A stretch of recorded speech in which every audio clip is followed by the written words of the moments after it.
So ఇప్పుడు మనం ఆదికాండం 17వ అధ్యాయము మొదటి వచనం నుంచి ఒకరు చూద్దాం.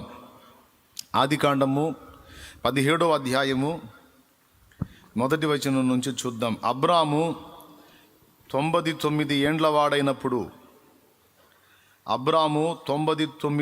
వాడైనప్పుడు యెహోవా అతనికి ప్రత్యక్షమై, నేను సర్వశక్తిగల దేవుడను, నా సన్నిధిలో నడచుచు నిందారహితుడవై ఉండుము, నాకును నీకును మధ్య నా నిబంధనను నియమించి నిన్ను అత్యధికముగా అభివృద్ధి పొందించేదనని అతనితో చెప్పెను.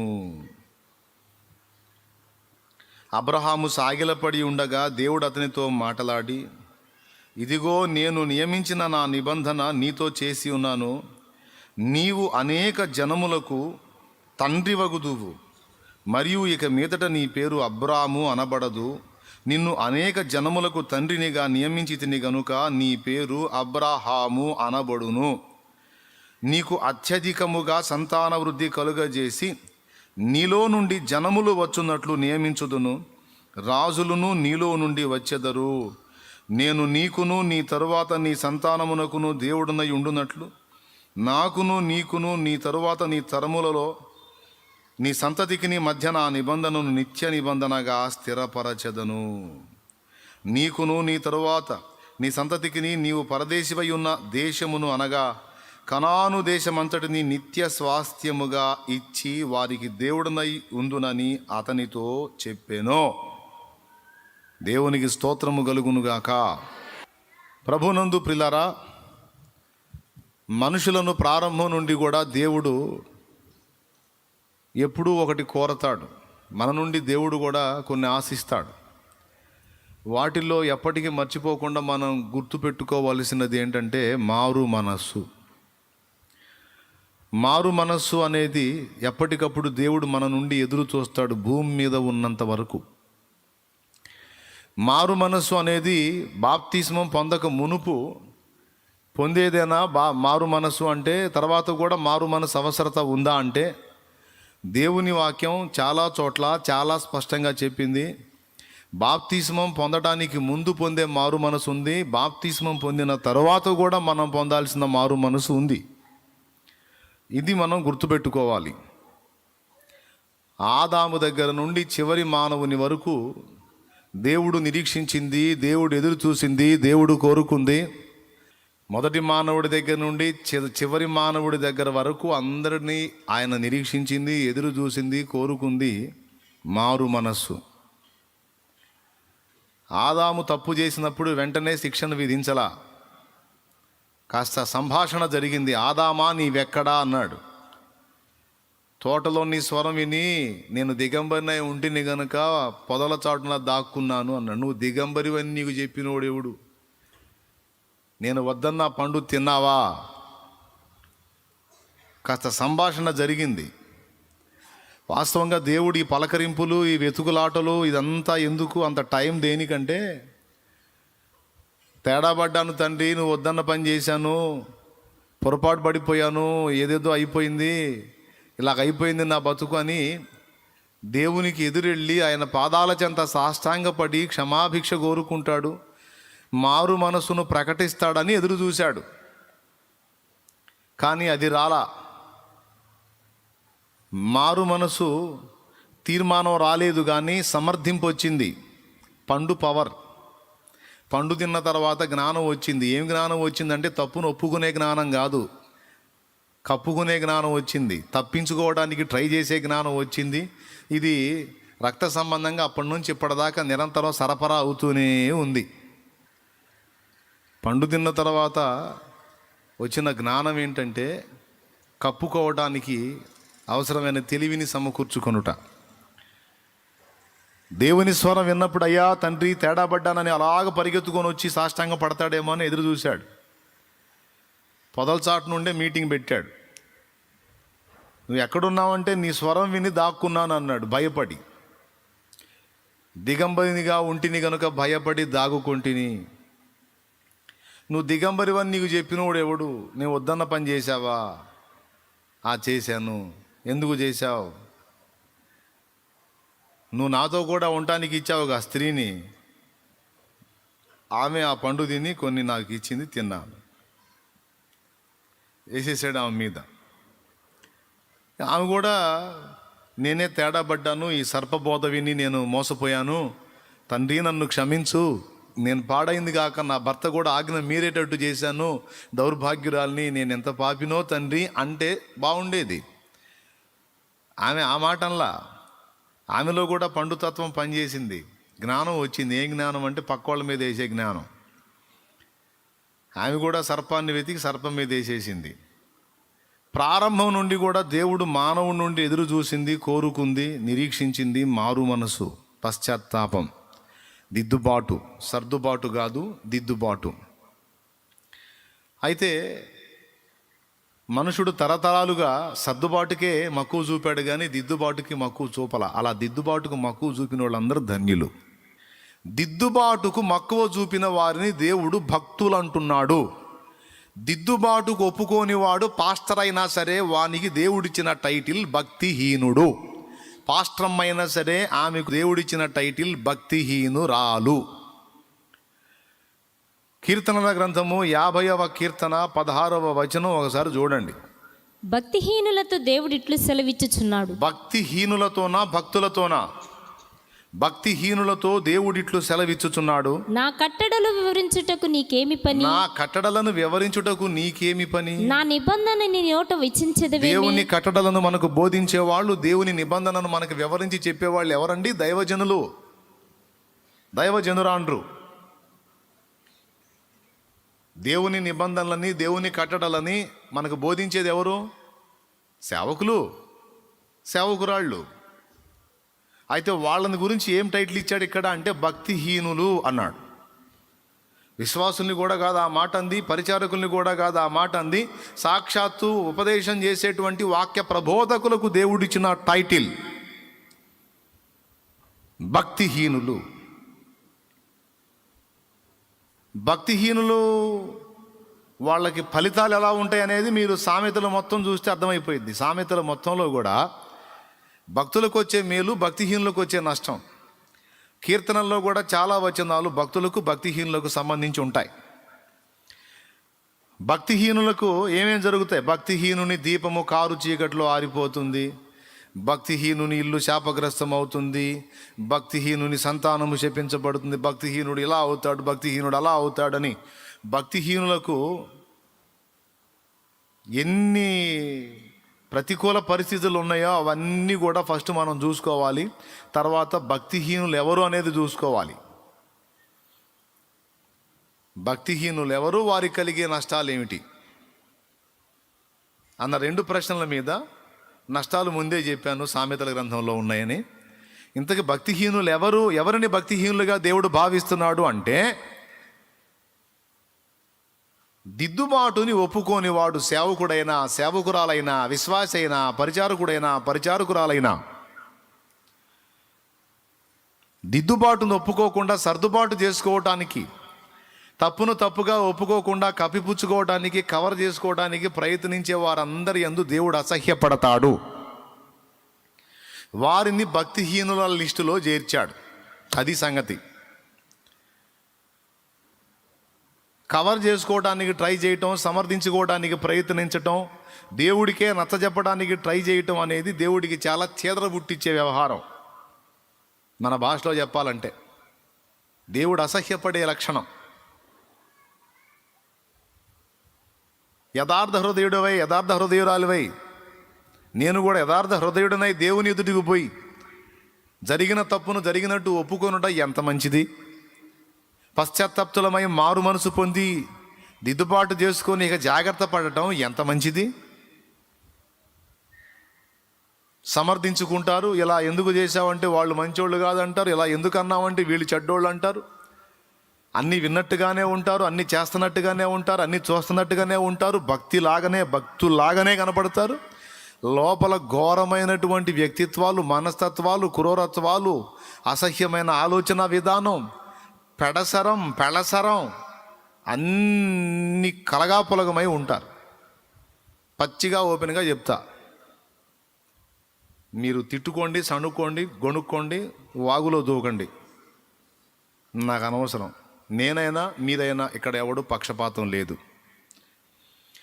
ఏమిటి అంటే దిద్దుబాటు, సరి చేసుకొనుట, సరి చేయబడుట. పరపక్షమందుండవాడు నీ గురించి చెడ్డ మాట ఏదైనా పలకకుండునట్లు వాళ్ళ ఎదుట నీ ప్రవర్తన జాగ్రత్తగా కాచుకోమన్నాడు. సంఘములో వారి ఎదుట కానీ, సంఘమునకు వెలుపటి వారి ఎడల కానీ నువ్వు చాలా సాధువుగాను చాలా మృదువుగాను వ్యవహరించాల్సి ఉంది. కానీ కొంతమంది సాక్ష్యం ఎలా అయిపోయిందంటే చండాలంగా అవతల వాళ్ళు మాట్లాడుకునేటట్లు అయిపోయింది. ఎవరి మనస్సాక్షికి వాళ్ళకి తెలుసు. పురుషులు కానీ స్త్రీలు కానీ ఎవరికి వాళ్ళు ఈరోజు చెప్పేది మాత్రం కొంచెం సీరియస్గా వినండి. సభ్య సమాజంలో నీ ప్రవర్తన, సంఘంలో నీ ప్రవర్తన, కుటుంబంలో నీ ప్రవర్తన, బంధువులలో నీ ప్రవర్తన ఆరోపించబడిందా, ఆక్షేపించబడిందా, లేకపోతే మంచి సాక్ష్యంగా వెలుగొందుతుందా? తీయని మాటలు మనం భక్తుల్లాగా పర్సనల్ జీవితంలోకి వచ్చేటప్పటికి రాక్షసుల్లాగా ప్రవర్తించటం, ద్వంద్వ వైఖరి, డబల్ యాక్షన్, ద్విపాత్రాభినయం, ఇదంతా దేవునికి నచ్చదు, దేవునికి అసహ్యం కలిగించేది.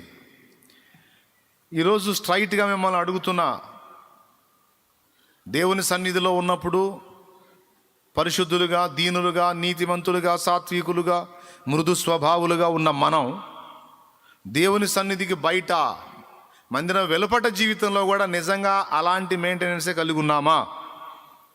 లేకపోతే మన విశ్వరూపాలు అక్కడ బయటపడుతున్నాయా?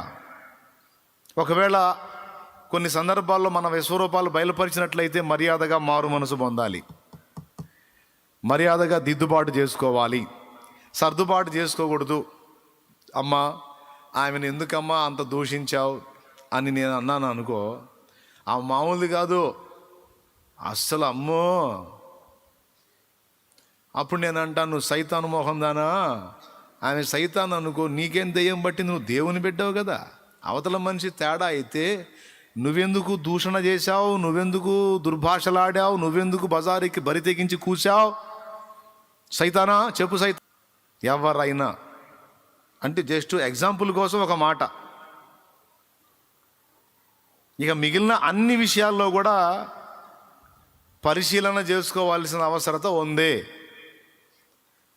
ఏ కాడికి ఏది చూసి కూడా అదే ఉందిలే, ఇదే ఉందిలే, అది మామూలేలే, అదేముంది, ఇదేముంది, ఏముంది అంటాం కాదు. పక్కాగా బ్యాలెన్స్ చేసుకోవాల్సిందే, సరిదిద్దుకోవాల్సిందే. ఇందులో మినహాయింపు లేదని చెబుతున్నాగా నేను కూడా. నేను మొత్తం బ్రతుకును ఒక్కసారి వెనక్కి తిరిగి చూసుకొని లోపాలు, లోటుపాట్లు, వంకర టెంకర్లో మొత్తం మనము పాపము చేయలేదని చెప్పుకొని ఎడల దేవుని అబద్ధికునిగా చేసిన వారు మగుదుము. అది వాక్యం. నేను పాపం చేయలేదు, నేను అసలు నోటితోనైనా, తలంపుల్లోనైనా, ఆలోచనలో, క్రియలోనైనా, నడకలో అయినా, పడకలో అయినా, హృదయాలోచనలో ఎక్కడ కూడా తప్పు లేదు అని మనం చెప్పినట్లయితే దేవుని అబద్ధికునిగా చేసిన వారు మగుదుము అన్నది యోహాను రాసిన మొదటి పత్రిక 1వ అధ్యాయము 10వ వచనం. 8, 7, 10, 7, 10 చదువు. మనము పాపము చేయలేదని చెప్పుకుని ఎడల ఆయనను అబద్ధికునిగా చేయువారు మగుదుము. అది కాబట్టి అంత సాహసం మీరు ఎవరు చేయరని నా గట్టి నమ్మకం. కాబట్టి ఇప్పుడు సంవత్సరం మొత్తంలో తప్పులు జరిగినాయి, పొరపాట్లు జరిగినాయి అని యథార్థంగా ఒప్పుకున్న వాళ్ళందరికీ నా పిలుపు, నాతో మీతో మనందరితో కూడా దేవుని స్వరం. డైరెక్ట్గానే అందరినీ దేవుడు ఎదురు చూస్తున్నాడు. ఆదాము దగ్గర నుండి చివరి మానవుడి వరకు ప్రతి ఒక్కడి నుంచి నేను ఆశించేది ఇది. ఫస్ట్ మారు మనసు, లోపభూయిష్టమైన జీవితం విషయమై పశ్చాత్తాపం, దాన్ని వెతుక్కొని చూసుకొని దాని విషయంలో మారు మనసు పొంది తప్పును దిద్దుకొనుట. నువ్వు అది చేస్తావా, సమర్థించుకుంటావో తేల్చుకో, నీ సంగతి తర్వాత చెప్తాడు. ప్రతి ఒక్కరి నుండి దేవుడు ఇది ఆశిస్తున్నాడు. ఇందులో భక్తులు భక్తిహీనులు అన్న భేదం లేదు. భక్తుడు అంటేనే దిద్దుబాటుని ఇష్టపడేవాడు, దిద్దుబాటును కోరుకునేవాడు, నిరంతరము మారు మనసు పొందనపేక్షించువాడు భక్తుడు. దిద్దుబాటును ఒప్పుకోనివాడు, తప్పును సమర్థించుకునేవాడు, మారు మనసును ఇష్టపడనివాడు భక్తిహీనుడు. అదే ఇందాక 50వ కీర్తన 16వ వచనంలో భక్తిహీనులతో దేవుడిట్లు సెలవిచ్చుచున్నాడు. ఏమని సెలవిస్తున్నాడు? నా కట్టడలు వివరించుటకు నీకేమి పని? నా నిబంధన నీ నోటు వచించదవేమి? దిద్దుబాటు నీకు అసహ్యము గదా? నీవు నా మాటలను నీ వెనుకకు త్రోసివేసేదవు. అది దిద్దుబాటు నీకు అసహ్యం కదా, సర్దుబాటు నీకు ఇష్టం కదా, కవర్ చేసుకోవటం నీకు ఇష్టం కదా, నన్ను కూడా కన్విన్స్ చేయడానికి ట్రై చేయటం నీకు ఇష్టం కదా. నువ్వెందుకు చెప్తున్నావు నా మాటలు నీ నోట? ఎవడు చెప్పమన్నాడు? నీ నోట నా మాటలు ఎందుకు వచ్చిస్తున్నావు నువ్వు? భక్తిహీనుడా, భక్తిహీనురాలా అంటున్నాడు దేవుడు.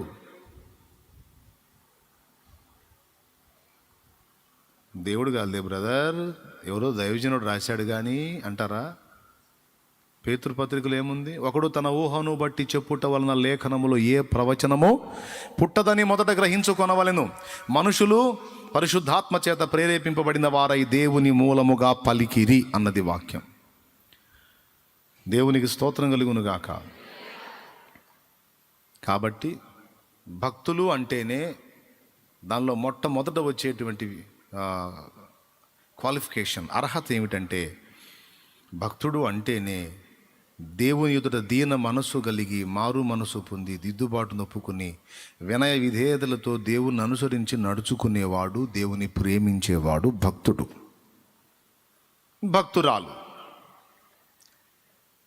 అలా కాకుండా ఇక మిగిలిన ఇప్పుడు ఈ చెప్పింది చేయకుండా మిగిలిన ఎన్ని చేసినా వాడు భక్తుడు కాడు, భక్తురాలు కాదు.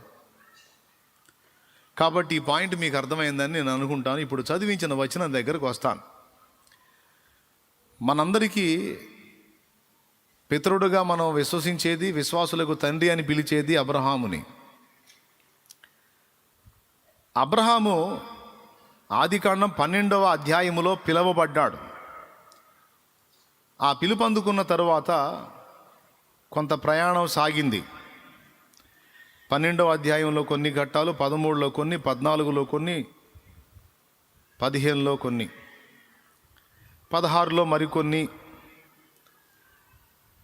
12వ అధ్యాయంలో పిలువబడ్డాడు.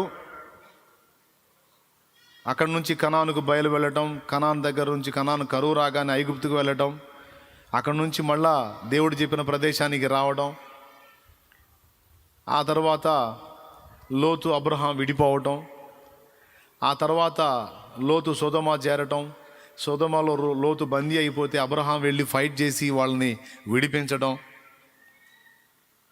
సొదొమ రాజు నువ్వు తీసుకొచ్చిన ఆస్తి మొత్తాన్ని నువ్వే తీసుకొని వెళ్ళు అన్నప్పుడు అబ్రహామును నేనే ధనవంతుని చేసినని నీవు చెప్పకుండానట్లు నూలు పోగైనా చెప్పు వారైనా నేను ముట్టనని అబ్రహాం చెప్పటం 12 నుండి 14 అధ్యాయాల్లో జరిగింది.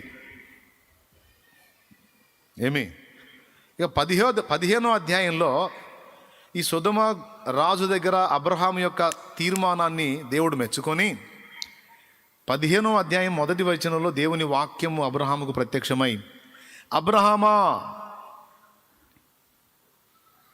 నేను నీకు కేడెము, నీ బహుమానము అత్యధికమగును అన్నాడు. బాగుంది. నేను నీ కేడము, నీ బహుమానము. నువ్వు భలే ప్రవర్తించావు సొదొమ రాజు దగ్గర, భలే రోషంగా ఉన్నావు, నాకు చాలా నచ్చేసావు. నేను నీ కేడము, నేనున్నా, నీకెందుకు, నీ బహుమానం అత్యధికం అవుతుంది, సూపర్గా నచ్చేసావు, నేను నీకెందుకు, నేనున్నా కదా, నేను డెవలప్ చేస్తాను అన్నాడు. బాగుంది. 15వ అధ్యాయంలో ప్రశంస. అదే 15వ అధ్యాయము కిందికి వచ్చేసరికి నీ సంతానపు వారు తమది కాని దేశములో 400 ఏండ్లకు పైగా బానిసలుగా బతకాల్సి ఉంటుంది అన్నాడు. తర్వాత చూసుకోవచ్చు మీరు.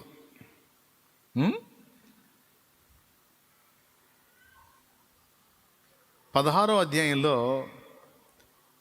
ఇక హాగరుని పరిణయం చేసుకోవటం, ఆమెకి ఇష్మాయేల్ని గంటం అనేది జరిగింది. అబ్రహాముకి ఇష్మాయేలు పుట్టిన తరువాత కొన్ని సంవత్సరాలు దేవుడు అబ్రహాముతో మాట్లాడటం మానేశాడు. మొత్తానికి ఏదో నొచ్చుకున్నాడు, ఏదో బాధపడ్డాడు దేవుడు. ఏం బాధపడ్డాడంటే, నేను నీకు సంతానాన్ని ఇస్తాను, ఆ సంతానం ఆశీర్వదించబడుతుంది, నీలో నుండి వచ్చేటువంటి వంశములో భూలోకములోని అన్ని వంశాలు ఆశీర్వదించబడటానికి అనుగుణ్యమైన రక్షకుణ్ణి పుట్టిస్తాను అని మొదలైన సంగతులు వాగ్దానం. అబ్రహాంకి మంచి వాగ్దానాలు ఉన్నాయి. ఆ సంతానాన్ని పుట్టిస్తాను, వంశాలన్నీ ఇవన్నీ చెప్పకుండా నీ వలన భూలోకములోని వంశములన్నీ ఆశీర్వదించబడుందని ఒక పెద్ద వాగ్దానం వేసేసాడు 12లోనే బహుమానంగా. కానీ ఎందుకో 16వ అధ్యాయం జరిగిన తర్వాత సుమారుగా దేవునికి అబ్రహాముకి మధ్య కొన్ని సంవత్సరాల నిడి వచ్చింది. 86కి 99కి మధ్య ఎంత ఉందండి టైము? 99లో 86 తీసేయండి. 13 సంవత్సరాలు మౌనం అయిపోయాడండి. ఏం జరిగింది అంటే, దేవుడు చెప్పనిది చేశాడు అబ్రహాం. అది ఏం చేశాడు అంటే, శారా మాట విని హాగరుని స్వీకరించి ఆమెకు ఒక కొడుకునుగా అన్నాడు. అది చేసిన పెద్ద తప్పు, శాశ్వతమైన తప్పు అని చెప్పొచ్చు దాన్ని. అంటే భూమి మీద ఉన్నంత వరకు అదొక శాశ్వతమైన పొరపాటు. ఎందుకు అంటే, దేవుడు శారా నుండి సంతానాన్ని ఇస్తానన్నాడు అబ్రహాముకి. అయితే ఆ మాట డైరెక్ట్గా చెప్పలేదు, కానీ నీ నుండి అంటే ఇప్పుడు దేవుని దృష్టిలో అబ్రహాముకు భార్య ఎవరు? శారా. హాగర్ ఎవరు? దాసి. అంతవరకే. కానీ హాగర్ని భార్యగా అబ్రహాం ఆమోదించిన, శారా ఆమోదించిన, దేవుడు ఆమోదిస్తాడా? దేవుని ఏర్పాటులో, దేవుని ప్రణాళికలో, దేవుని చిత్తంలో అలా ఉందా? లేదు. వంకర తిరిగింది ఇక్కడ దారి. అప్పటిదాకా చిన్న చిన్న లోపాలే, కానీ దేవుడు తప్పుగా భావించేటువంటివి ఏం కనపడలా. ప్రయాణంలో నింద లేకుండానే వచ్చాడు. మనుషులు 100 నిందలు వేసుకొనియండి, ఇబ్బంది లేదు. ఆ నిందలన్నీ మనకి, ఒక భక్తుడు అన్నాడు 100లని, ఇప్పుడు 100 కాదు, ఇక వేలను కోట్లని. ఇక నిందలన్నీ మనకు పూదండలు. అన్యాయంగా మన మీద నింద గావించి మాట్లాడితే వాడి కర్మ, వాడికి దరిద్రం, మనకు ఆశీర్వాదం వచ్చింది అంతే, నిష్కారణంగా మనల్ని నిందిస్తే. కాబట్టి మనుషులు పెట్టే నిందను లక్ష్య పెట్ట నిమిత్తం లేదు, కానీ దేవుని ఎదుట నిందారహితంగా నడుచుకోవాలి. ముందు దేవుని ఎదుట నిందారహితంగా ఉండాలి, తర్వాత మనుషుల ముందు కూడా నిందారహితంగా జీవించాలి. మన వంతు మనం జాగ్రత్తగా బ్రతకడానికి ప్రయత్నం చేయాలి. ఎవడేమనుకుంటే నాకెందుకు ఎట్టబడితే అత బ్రతుకుతాను అనకూడదు. ఎందుకంటే మన జీవితం ఇతరులకు మాదిరి కాబట్టి, మన వంకర టెంకర బ్రతికితే అందరూ కూడా వంకర టెంకరగా పోతారు. కనుక క్రైస్తవుడు అనే వాడి జీవితం వాడు ఒక్కడితో ముడిపడి లేదు, అనేక మందితో ముడిపడి ఉంది. కనుక క్రీస్తు యేసునందున్న పరిశుద్ధుల జీవితాలు అనేకులకు మాదిరి బాసట గనుక మన జీవితాలు సమాజానికి కూడా నిందారహితంగా ఉండాలి. అంతకంటే ముందు దేవుని ముందు కూడా నిందారహితంగా ఉండునట్లు జాగ్రత్త పడాలి.